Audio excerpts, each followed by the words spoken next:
क्या कभी सोचा है कि सब कुछ होने के बाद भी हम परेशान क्यों रहते हैं?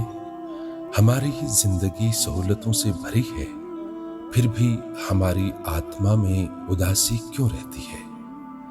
ये कमी का एहसास हम सब महसूस करते हैं, पर इसकी वजह हमारी समझ से बाहर है। इसे दूर करने के लिए हम कभी शॉपिंग मॉल्स जाते हैं, तो कभी सिनेमा, तो कभी नेचर में सुकून ढूंढते हैं। जबकि सुकून और शांति के खजाने और समंदर तो हमारे अंदर ही मौजूद हैं। जैसे ही हम इस अपरंपार संपत्ति यानी खजाने के मालिक से अपना तार जोड़ते हैं, हमारे मन में शांति और दया के भाव उभरने लगते हैं। हमारा मन और तन पॉजिटिविटी से भर जाता है और पूरे संसार के सभी प्राणी हमें हमारे कामों में मदद करता नजर आने लगते हैं। मगर ये मन की संपत्ति और सुकून को पाने के लिए हमारा कनेक्शन इसके स्रोत या सोर्स से सही और मजबूत होना बहुत जरूरी है। अगर आप अपने किसी प्यारे को टेलीफोन कॉल लगाते वक्त हर डिजिट को ध्यान से लगाते हैं और एक भी डिजिट गलत होने पर कॉल कनेक्ट नहीं होता, उसी तरह अपने परम ईश्वर से कनेक्ट या अपना रिश्ता जोड़ते वक्त हमें भी उसकी महिमा का सही ज्ञान होना बहुत जरूरी है। परम ईश्वर एक है और उस जैसा कोई नहीं।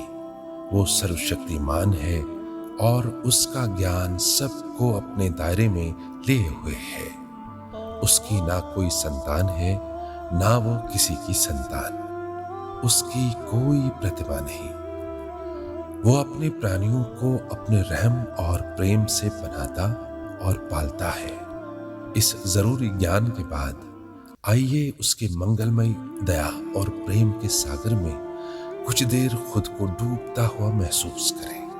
आंखें बंद करके अपने सारे ख्यालों को कुछ देर के लिए सोचना छोड़ दें। ध्यान को अपने दिल की तरफ केंद्रित या फोकस करें। एक रोशनी अपने दिल में इमेजिन करें जो प्रभु की तरफ से आपकी तरफ अवतरित या केंद्रित हो रही है। कुछ देर के लिए भूल जाएं कि आप किसी के बेटे या बाप या भाई हैं। अपनी डिग्रीज, अपनी उपाधियां, अपने पद, सब कुछ ध्यान से निकाल दें। ना आप कुछ लेकर आए थे, ना कुछ लेकर जाएंगे। आपके जन्म से पहले दुनिया जैसी थी, आपकी मृत्यु के बाद भी वैसी ही रहेगी।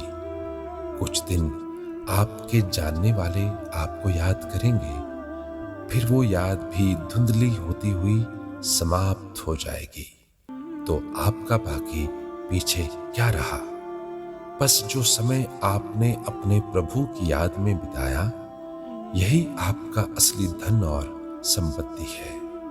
किसी लेखक ने क्या खूब कहा, मन की दौलत हाथ आती है तो फिर जाती नहीं।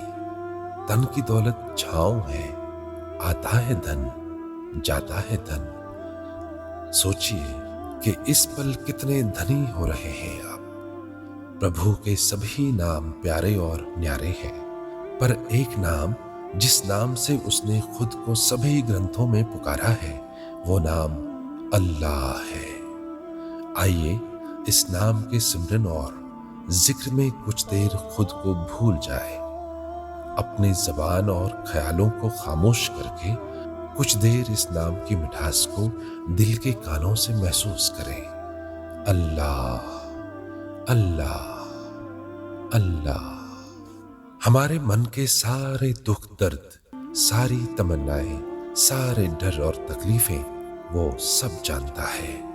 वही है जो आपको सही मायने में समझता है और बिना किसी स्वार्थ के आपसे प्रेम करता है। उसकी दया और प्रेम की वजह से ही आपकी जिंदगी संभव हो पाई है। उसके मंगलमय ज्ञान और ध्यान में आपकी आत्मा हर पल एक ऐसी अजीब लज्जत और मिठास को महसूस करेगी जो किसी शब्द में बयान नहीं की जा सकती। इसी ज्ञान और ध्यान में खुद को तैरता हुआ महसूस कीजिए।